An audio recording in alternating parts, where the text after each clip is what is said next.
The Skraby Show starts now on 97.3 The Fan.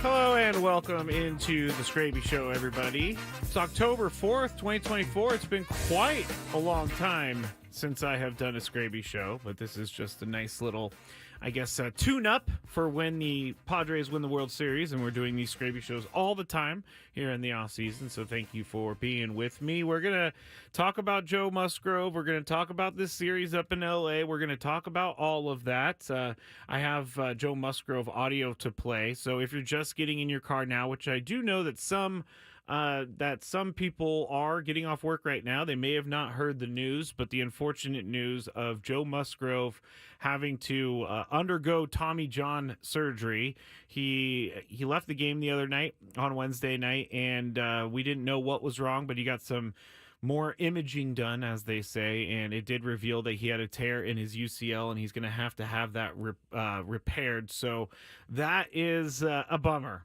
A massive bummer, actually, because I think that Joe Musgrove is a huge part of this team. I think that he's a huge part of San Diego, and it's not good when you see someone who's a good person who works hard when bad things happen, and that's exactly what happened to Joe Musgrove, but we'll get into that a little bit more as we go along. And I just want to start by saying, I see some people on the chat asking who is going to AleSmith tomorrow, and I know that there are going to be a ton of people going to AleSmith tomorrow, and you should definitely go to AleSmith tomorrow and go at 2:30 to 4:30 for the Ben and Woods broadcast. They are going to broadcast leading into Sammy Lev's pregame show, so make sure you go to AleSmith in Miramar on Saturday from 2:30 to 4:30 for their show.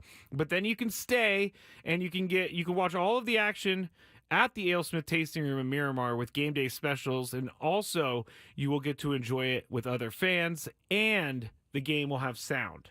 So you'll be able to hear the crowd, you'll be able to hear the crack of the bat, you'll be able to hear all of that. And I've seen a lot of people in the chat saying that they're going. So AleSmith and Miramar tomorrow for Ben and Woods, 2:30 to 4:30, and then you have that game day type deal with AleSmith with the 394 Pale Ale. It's the official rally pint of the playoffs, so make sure you check that out. Let's go and talk about what's happening this weekend. And it's going to be a crazy series, I have a feeling. I'm not quite sure if I definitely don't think the Padres are going to sweep the first three games. But I think a Game 4 win like 2022 seems possible. This is the exact same type of situation that the Padres faced in 2022.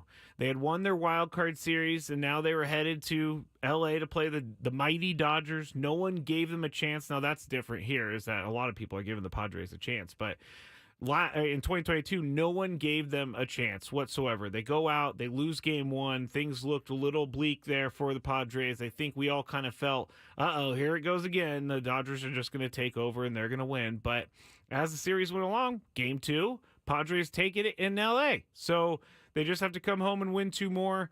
They win on Friday, they win on Saturday, and they win the series. So that's kind of the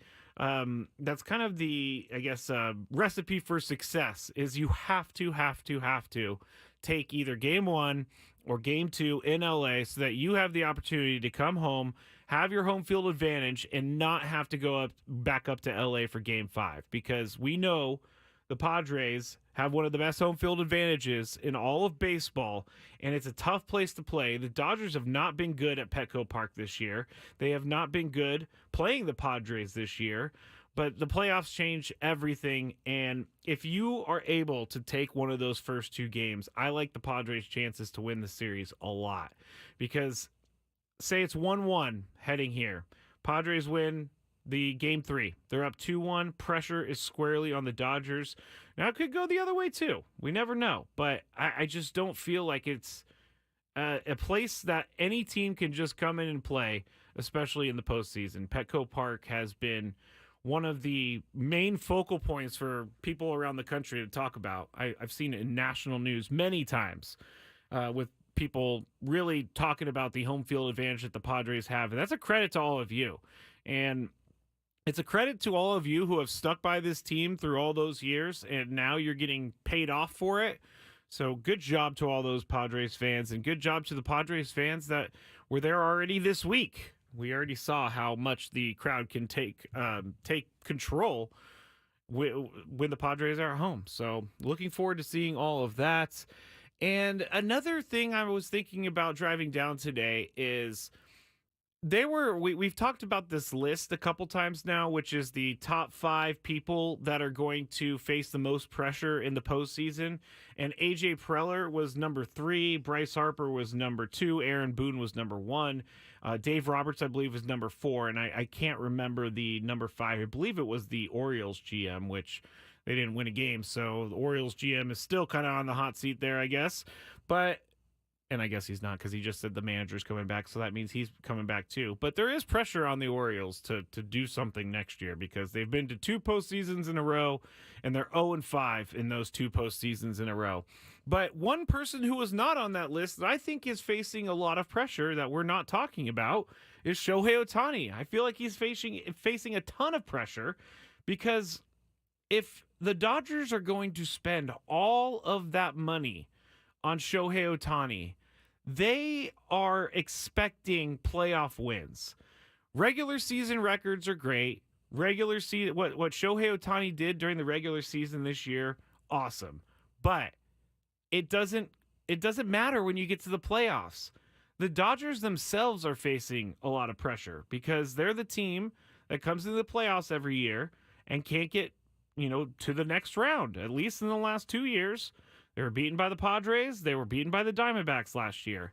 But Shohei Ohtani, this is going to be his first time in the postseason, and I don't think that he is going to change the way he plays or anything, but I do think that Shohei Ohtani is going to see maybe some people be more critical than they have of him in the past. He is the leader of that team. He might even be the best baseball player in the game right now, and if he doesn't perform, then that's a failure for Shohei Ohtani and the Dodgers. And it would really, because if you've listened before to this show, the Skraby Show, Oregon and Chris, you know that I don't like when big name players get big money and then don't pay off on that big money. And that's exactly what Shohei Ohtani could possibly find himself in. He's getting paid over the, deferrals and all that, $700 million. They're not paying him that to win regular season games. They're paying him that to win playoff games. And it might also, kind of point to the fact that sometimes when you pay a superstar as much money as they paid him, then it's almost, you're almost making an investment in the rest of the time okay, let me start this over. You are making an investment, but Shohei Ohtani needs to pay off on that investment. And so if he doesn't have a good series, then he's going to face criticism, and he should face criticism. And it also tells you, too, that teams, when they pay a superstar a bunch of money, that sometimes in baseball, it doesn't matter if you have superstars on your team. If it doesn't come together, it doesn't come together. We've kind of seen that here in San Diego.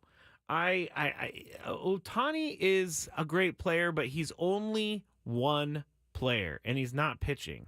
So you can kind of, sort of pitch around him if you want to. You could not pitch to him at all. I mean, you could take him out of the game pretty quick if you want to, if the situations are right. But Shohei Ohtani needs to have a big series for himself. I'm not saying anything other than that, because I see the chat right now saying I jinxed it, and I wish I had that much control. I don't have that much control over how things go. If I did, I would be betting lots of money on all of this all the time, but I don't have any control. What I think is also interesting is that the Dodgers switched Yamamoto and Jack Flaherty. So Yamamoto is going to be pitching tomorrow in Game 1. And the totals for Yamamoto against the Padres this year are not good numbers. In the first game in Korea, he gave up 5 runs in Korea in that one inning that he pitched against him. And then he pitched against him a couple weeks later, and he pitched a lot better, but he gave up 3 runs. So the Padres have scored runs on him both times they've faced him this year. And in total against the Padres, Yoshinobu Yamamoto has a 12.00 ERA. He's given up 8 earned runs in 6 innings pitched, and he has struck out 8. But the Padres are hitting .333 against him this year. And I'm wondering why the Dodgers wanted to go with him first. And he's another high-priced player. He's making over $300 million, I'm pretty sure. And he also has been injured for most of the year, so there's pressure on him too. There's a lot of pressure on the Dodgers. I don't feel like the Padres have as much pressure on them as the Dodgers do, because Dodgers fans are, waiting for that win, and I hope they don't get it this postseason. But I feel like with all of the years combined over the past maybe 7 or 8, all of that pressure has been stacking up. And I'll just even say the last 5. Dave Roberts, all that pressure is stacking up. So I think the Dodgers have more to lose than the Padres do, which I love. I love that the Padres are just playing their game and doing what they can do. Controlling, as Braden said many, many times over the past couple weeks, control the controllables. And the Padres can do that. I think they could win. All right, let's check in with the chat. Lots of chatters so far. We got Moises, we got Prolific, we got Jeremy, we got Dominic, we got M. McKee, we got Joe, Taps, Katrina, Maria. Let's see here. Castro is here as well. I think Dan is in there. The Beef is in here as well. Jason's in here. So thank you to the Teachster is in here.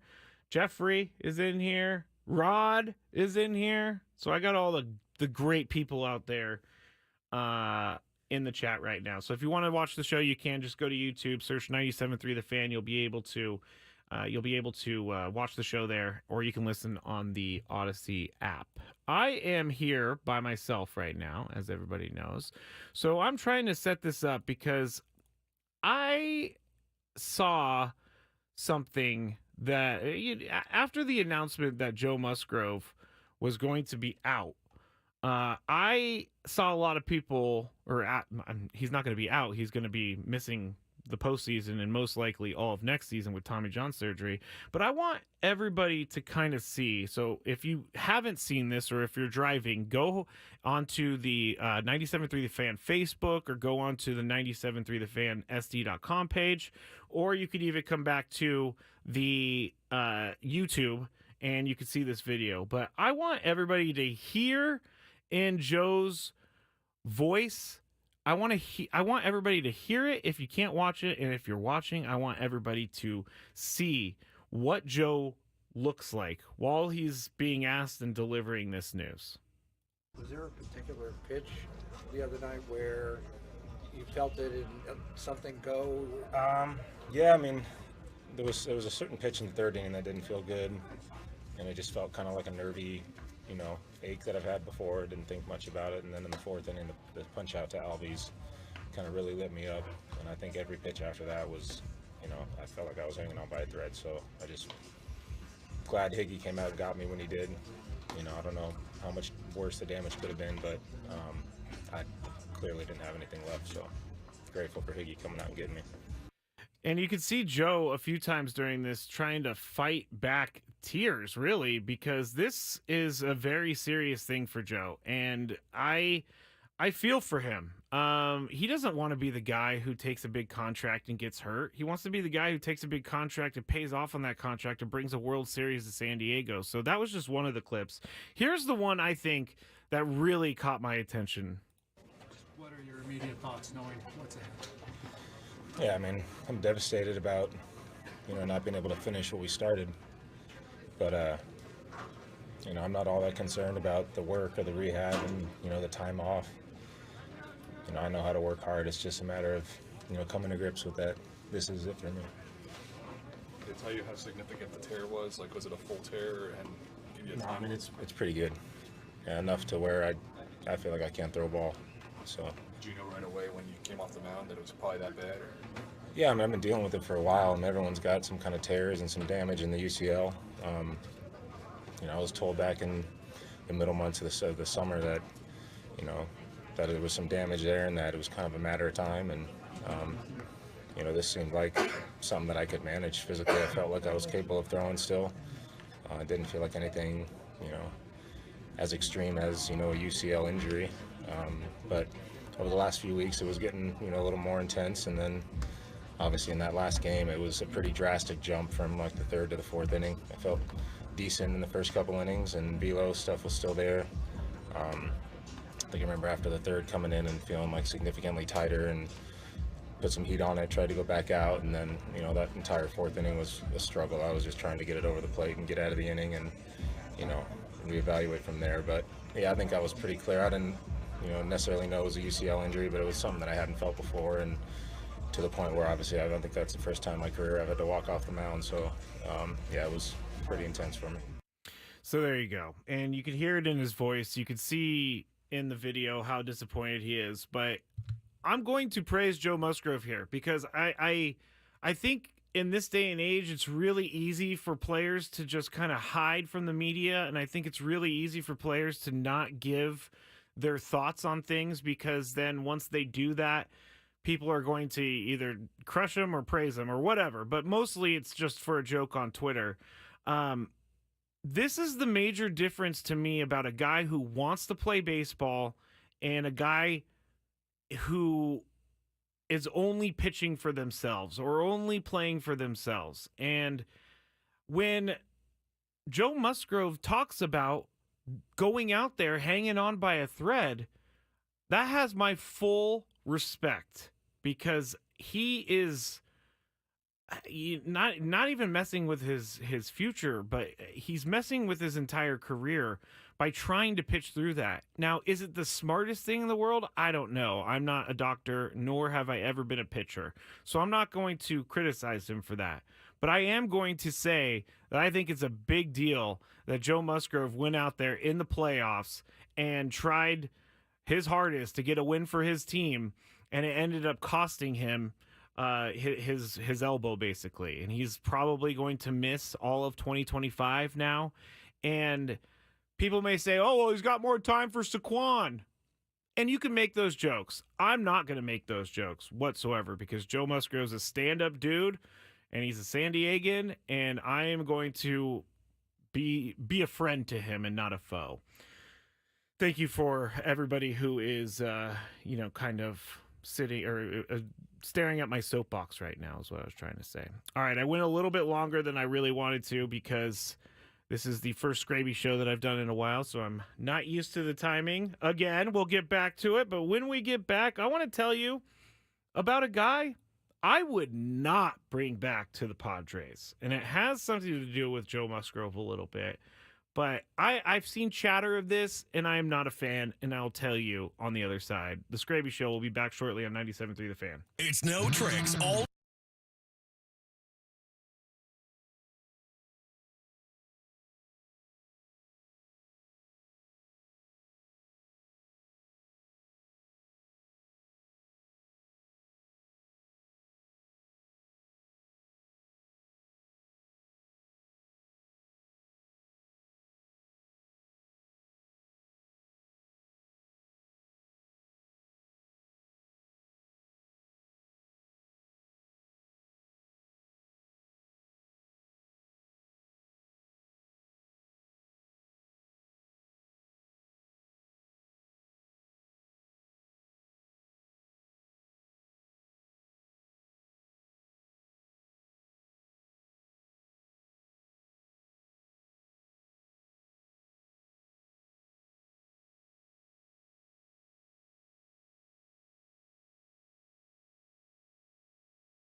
Welcome back into the Skraby Show, 97.3 The Fan.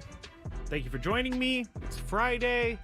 It's kind of weird to not have a Padres game on a Friday like we have had for the past 6 months, basically. So it's very, very strange. But I appreciate everybody joining me nonetheless. If you would like to hear the interview that Tony and Chris did with Padres manager Mike Schilt, go to 973thefansd.com. You'll be able to hear that in full. Also, you can see some of the clips on Twitter, X, at 973 The Fan SD. It's been nice to be back in the Skraby Show vibes. I mean, I'm going to have to get used to being the crazy guy that I am here and the polished and acceptable person that I am on Gwen and Chris. I'm going to have to remember I need to separate the two because I guess this is called the Skraby Chronicles for a reason, or it's the Skraby Show in my mind. Chris calls it the Chronicles. A lot of people call it the Chronicles. The Chronicles is growing on me, but I really don't want to have to change all of the graphics that I've already made, so that's why we're not going to change it. Before I went to break, I said, I'm going to tell you about someone that I do not want the Padres to bring in, and some people guessed it on the chat, and I think if you know me, you know that I am not about players that don't really care about the team goals, but they end up only caring about their own goals, and I've seen it so many times. You know, I've seen it today. But Blake Snell, people want him back with the Padres. And do I like Blake Snell as a person? Yes. I like Blake Snell as a person. He was always very open with the media here. He was always available for an interview. He was always engaged. He liked the fans. He talked with the fans. So all of that is great. But when it comes down to it, do you really want a guy who's going to make over $30 million a year who doesn't really want to pitch in case he gets hurt? And that's what he did before the season ended for the Giants. And this did not sit well with me. And it kind of shows me where the priorities are. And they're fine. This is fine. I'm not saying that I'm saying that Blake Snell has his priorities wrong. I'm saying that excuse me. I'm saying that hold on one second. There, I'm back. I'm saying that Blake Snell is not someone that I think the Padres are looking to bring into a clubhouse. Is he a good clubhouse guy? Yes. But when you're only concerned about what you're making, and 1 year after having trouble finding a contract, and then the Giants signed you late, and then you didn't really show up until the second half of the season, and then when you did show up, the season was already kind of out of reach, and then you're pitching at home against the Cardinals in front of your fans who haven't seen you that much, and you just don't want to go out because you don't want to get hurt. That is the primary difference between Joe Musgrove and Blake Snell. Joe Musgrove knew heading into his start on Wednesday that there was an opportunity or a chance that he was going to further injure himself. And you know what he did? He did it. And you may say, well, he got his contract already. And here's what I say to that. If you look at Joe's contract, for when they signed it and what he was to the team and still is to the team, his $20 million a year is kind of just like a going rate for a number 2, 3, 4 starter, or maybe number 2 starter in baseball. I mean, Joe Musgrove didn't take a contract that was going to be incredibly expensive. He made it somewhat affordable. And this is why I don't want to bring guys like, not like Blake Snell, but the same mindset as Blake Snell, where I'm here to make my money, and whatever happens during the season, happens during the season. And I'm not going to go above and beyond. I just can't bring someone into the mix who's going to be like that. And I just am not a fan of the first half and second half splits. If you look at Blake Snell's first and second half splits throughout his career, he has a, these numbers don't seem egregious, but they are because there's so many at-bats and plate appearances. But in the first half, he averages, the opponent batting average is 226. And in the second half, his opponent batting average is 190.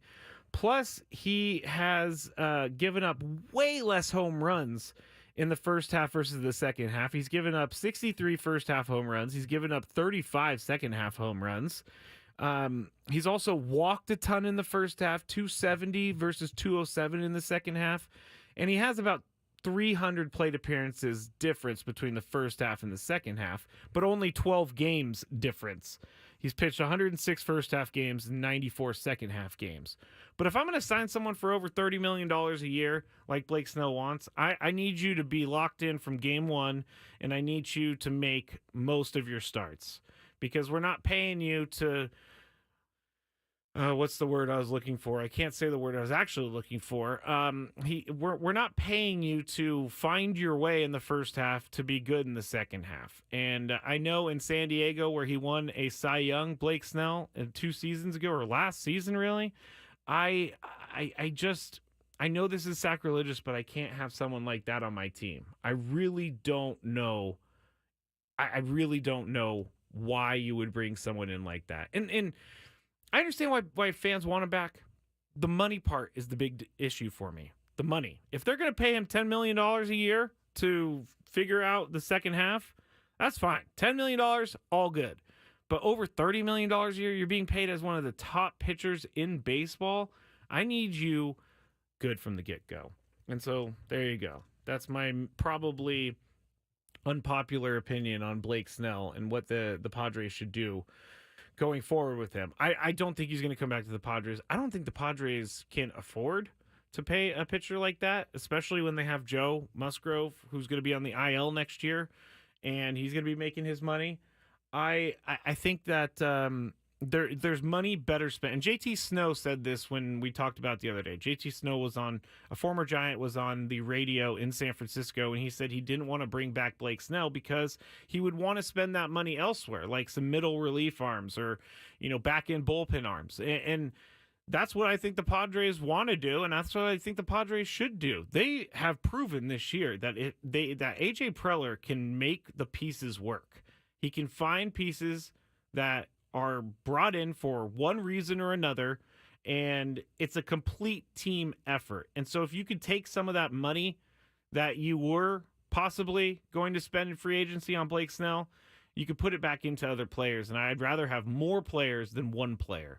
More players that are contributing daily rather than someone who's contributing every 5 days. And that just goes with a pitcher to begin with. And I'm not going to get started on Paul Skeens, but we all know how I feel about Paul Skeens and his non-qualifying ERA that he has right now. All right. We are in the Skraby Show, as everybody knows. And when we get back, I have some more audio to share with you. Jurickson Profar spoke to the media. I want to share that with you because Jurickson Profar is one of the best. And speaking of a guy who plays for the love of the game, he's only making $1 million base salary, Jurickson Profar. We also have the Daily Gripe on the other side. And I got to say, I got to talk about Jesse Winker, the most annoying baseball player right now in Major League Baseball. So all that is ahead on the Skraby Show, 97.3 The Fan. Ben and Wood.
I shouldn't have looked at my phone in the break, everybody.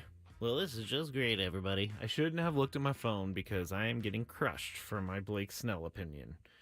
I don't understand it. I don't understand why people are so willing to give someone a bunch of money to half care.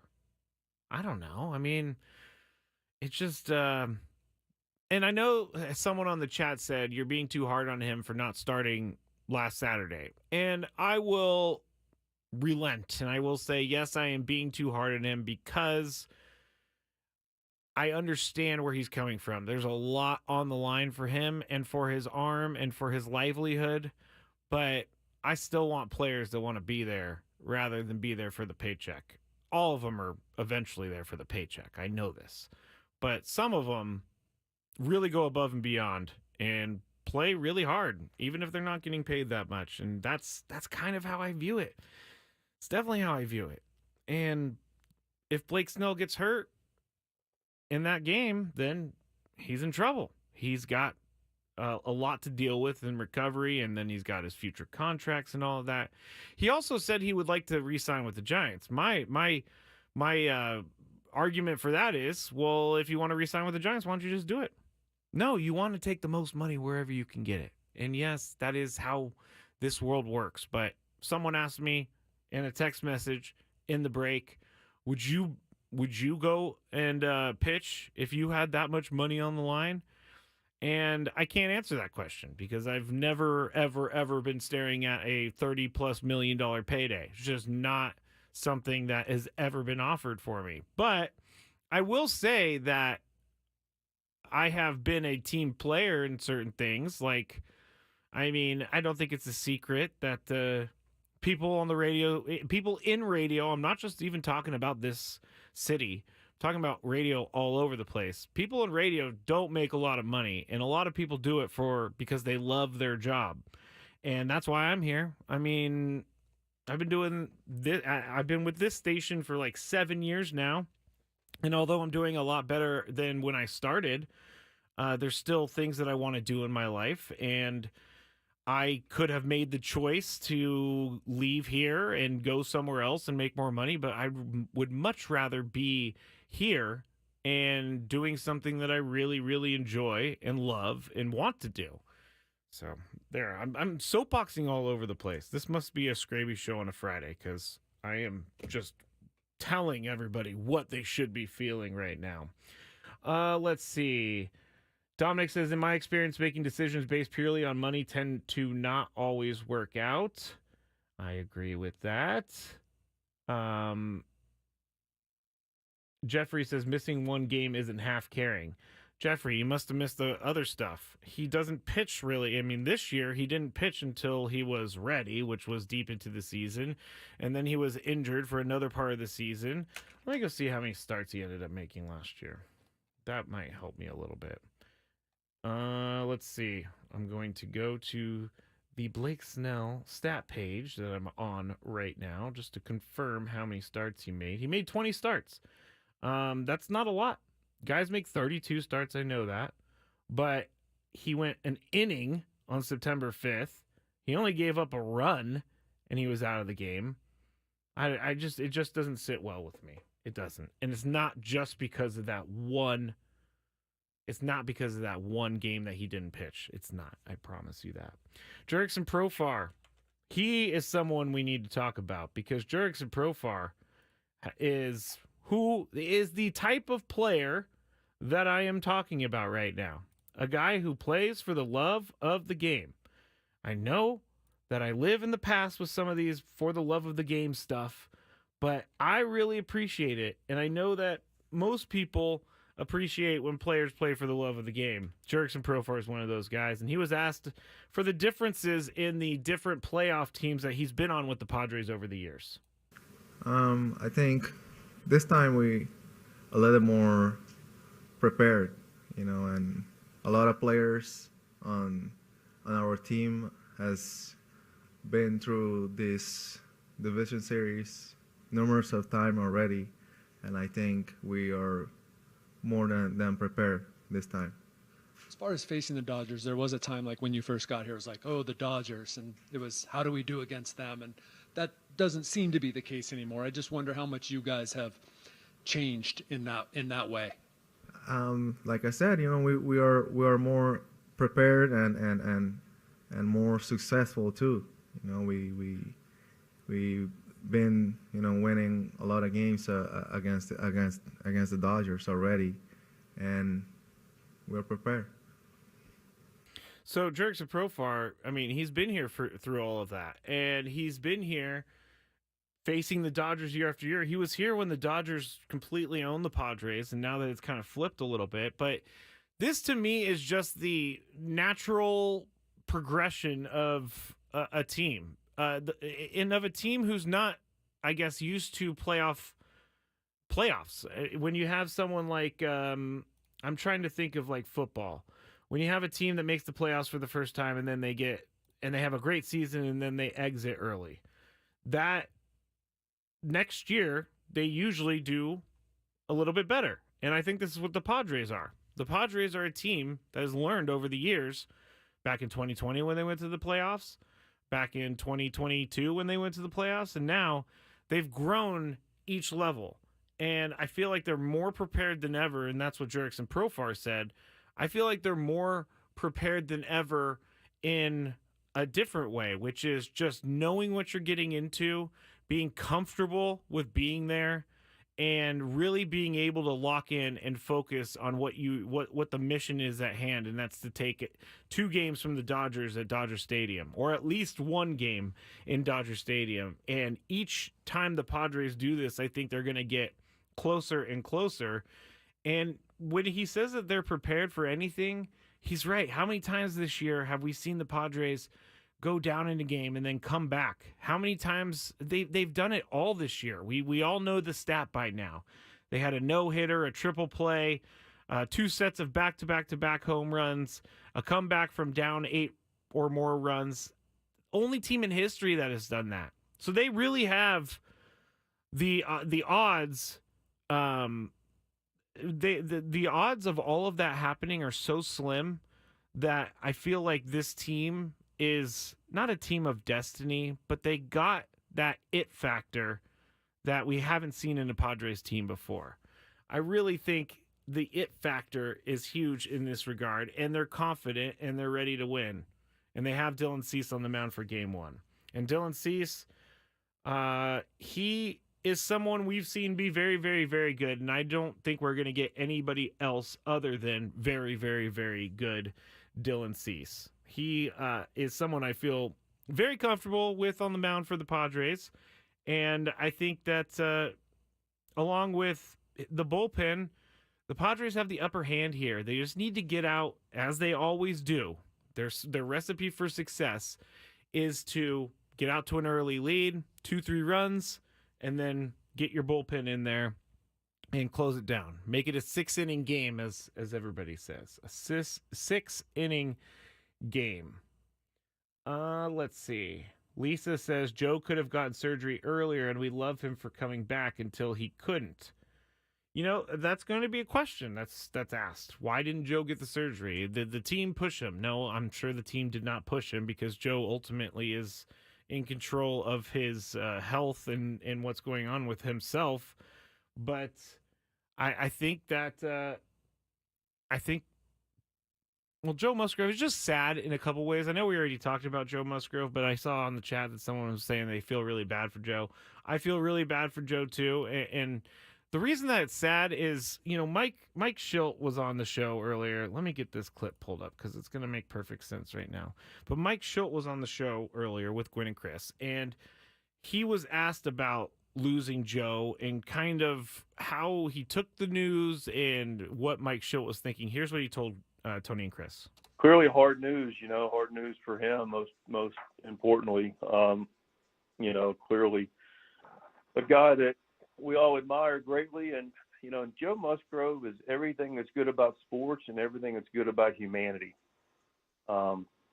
He's just top of the class in everything, and that's what makes it tougher in his heart and love and desire for this organization, his teammates, and the city.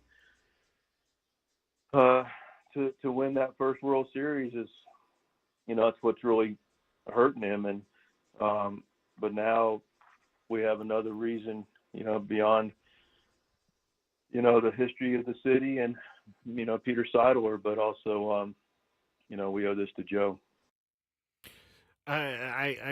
It like really does bum me out for Joe. I can't imagine. He's a San Diego guy. He loves the Padres. He loves being a representative of the Padres and of San Diego. And they have a team that legitimately has a chance to go to the World Series. And Joe's not going to be able to be a part of being on the field. He's going to be a part of everything else. But, the long-term view on this is he's probably not back until 2026. He's going to be 32 here coming up in December, I believe, 32 or 33. And things don't get easier as you get older. I feel like Joe's going to make a full recovery. How many times have we seen Joe do crazy things like walk on the bottom of a pool with a bunch of weights to train for the season? I mean, this guy really does care. So I do not take it personally, but I do kind of give a side eye and kind of roll my eyes when I see people that are like, well, now he can go spend all of his time at Saquon. I don't blame Joe for doing Saquon commercials. But yeah, it's just unfortunate for him. I mean, this is something that he's really, really worked hard for. So he's going to be in the clubhouse. He's going to be with the team, helping in the ways that he can. But it's still not really going to be the same. All right. That's the Padres conversation. I want to talk about Jesse Winker and how how annoying he is. And I'm glad I was reminded because in studio, MLB Network is replaying last night's game between the Mets and the Brewers. And Pete Alonso actually just hit that 3-run home run. And Jesse Winker is on second. But Jesse Winker never used to bother me, but ever since he came to San Diego and he was talking trash to the fans and he was talking trash to the Padres and he had such a problem with someone celebrating something that happened in the game. But ever since then, he has been the guy who celebrates literally everything that he does on the field. And it's over the top.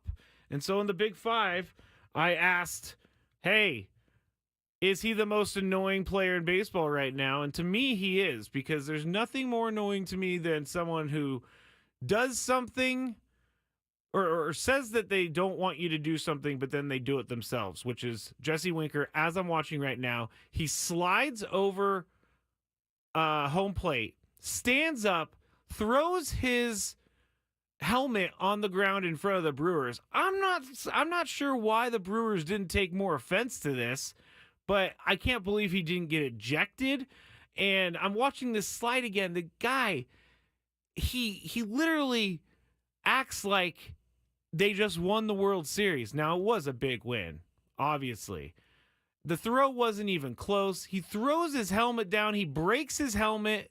I just can't get behind it. It's so annoying. I'm watching it on replay, so that's why I'm talking about it over and over and over again. But it's just so freaking annoying. Welsh Fryer, hello, sir. He says, all bark, no bite.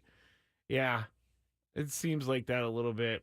Rod said Breweries were Willie Adames said he waited for Mets Jesse Winker in a parking lot after the game. We already talked about that a little bit, but he didn't show up, Jesse Winker, but I don't really agree with either having someone, I guess, trying to fight someone in a parking lot after a Major League Baseball game. I don't think that's a good look for the league or for Willie Adames at all. But, yeah. Maria says, well, he also yelled at the Padres fan. Yes, he did. He did. And that really didn't actually annoy me that much. It was the celebration that annoyed me after. And it's everything that he's done since that really annoys me. I do have a daily gripe for everyone. I guess I'll go to it right now. What's annoying Skraby today? Let's find out. It's time for the Daily Gripe. Melvin on the chat says Jesse Winker, I can't, is my daily gripe. Not a bad one.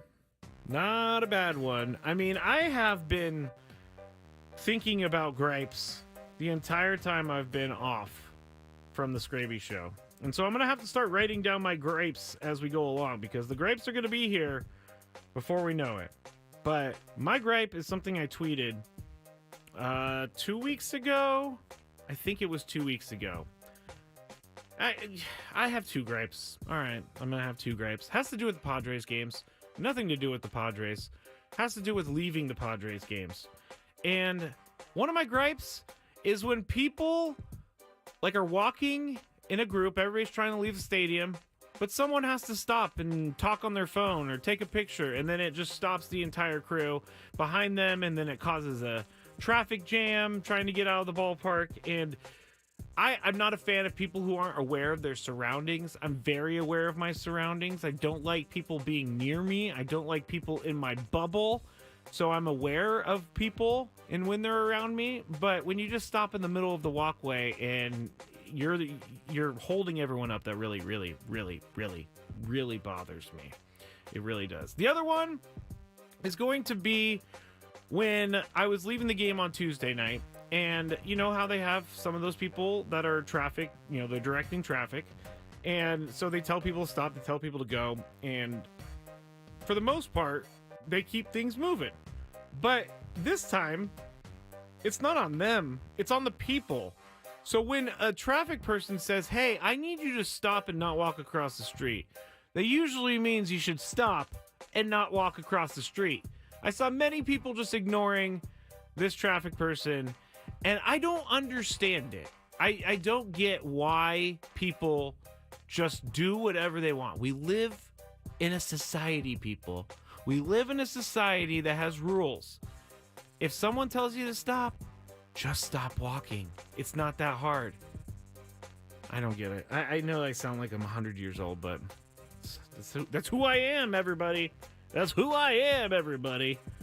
All right, that's it for the Skraby Show. Thanks to everybody for being here. We'll talk Padres Dodgers on Monday here on 97.3 The Fan. Have a good weekend.